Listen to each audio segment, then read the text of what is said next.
বন্যার্তদের সহায়তায় আর কাপড় নয়, প্রয়োজন ওষুধ, শিশু খাদ্য, গবাদি পশুর খাবার আর রান্নার উপকরণ।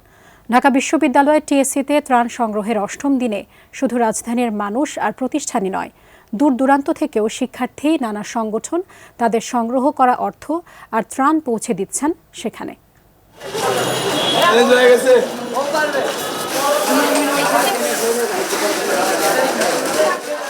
হাতে হাত রেখে কাঁধে কাঁধ মিলিয়ে এরাই বলে চলেছে অন্যরকম বাংলাদেশের গল্প। টিএসসিতে ত্রাণের যজ্ঞে আছে প্রাণের ঢল, দিন রাত মিলিয়েই চলছে কাজ। ব্যক্তি উদ্যোগে সহায়তা আসছে যেমন, আবার নানা অঞ্চল থেকে তোলা ত্রাণও জমা পড়ছে এখানে। আমরা সাতক্ষীরা সরকারি পলিটেকনিক ইনস্টিটিউট থেকে এসেছি। কালেকশনের মাধ্যম থেকে কিছু টাকার পণ্য আমরা কিনে কিছু পণ্য দিচ্ছি, আর বাকি যে টাকাটা ছিল সেই টাকাটা আমরা এখানে দান করছি। আমাদের যে ছাত্রজনতা এরকম আগে কেউ কখনো করছে 1971 সাল 2024 সাল সেম। তারুণ্যের ঐক্যবদ্ধ শক্তির জয়গানই প্রতিধ্বনিত হচ্ছে বাংলায়। তাই এক সময় ক্ষমতাসীনদের ত্রাণ লুটের মহোৎসবের সাক্ষী হওয়ায় বাংলা তারুণ্যের হাত ধরে ঘুরে দাঁড়ানোরও সাক্ষী হল।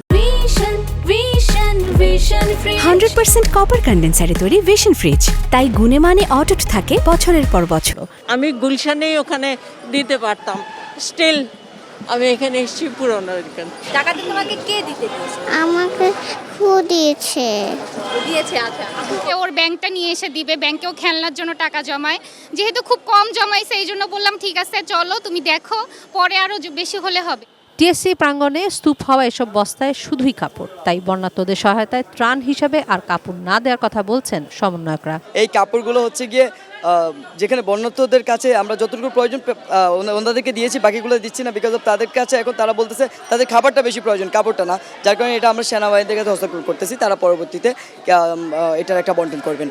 বিভিন্ন এলাকায় পানি নেমে যাওয়া শুরু হওয়ায় বৈষম্য বিরোধী ছাত্র আন্দোলনের পরবর্তী বড় পদক্ষেপ রান্নার কর্মসূচি।